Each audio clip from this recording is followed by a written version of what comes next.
may oyining o'rtalari, ya'ni 16-may sanasi bo'lishiga qaramasdan bahor kelinchagi bo'lmish qizg'aldoqlar hali ham ko'zni quvontirib turibdi. Ohangaron yo'lidamiz, azizlarim. Bu yo'lda mana bunday qizg'aldoqzor topib oldik. Xuddi oltin topgan, xazina topgan yo'lovchiday xursand bo'lib, qizg'aldoqzorga kelib suratga tushishni boshladik. Qarang, naqadar go'zal.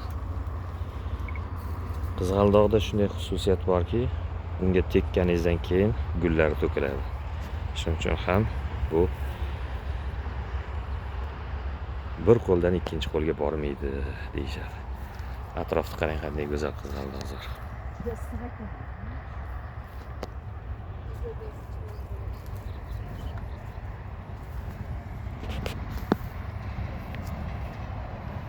Qip-qizil gilamday misoli.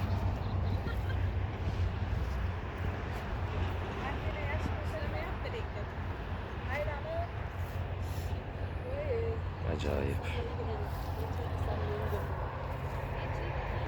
Albatta yo'lingiz tushsa, mana shu qizg'aldoqzorga kelib suratga tushing.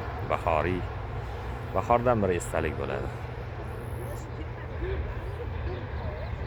Qizg'aldoqni ko'rdik, endi lolalarni ko'rish uchun tog' sari yo'lga chiqyapmiz. Ustozlar bilan birga.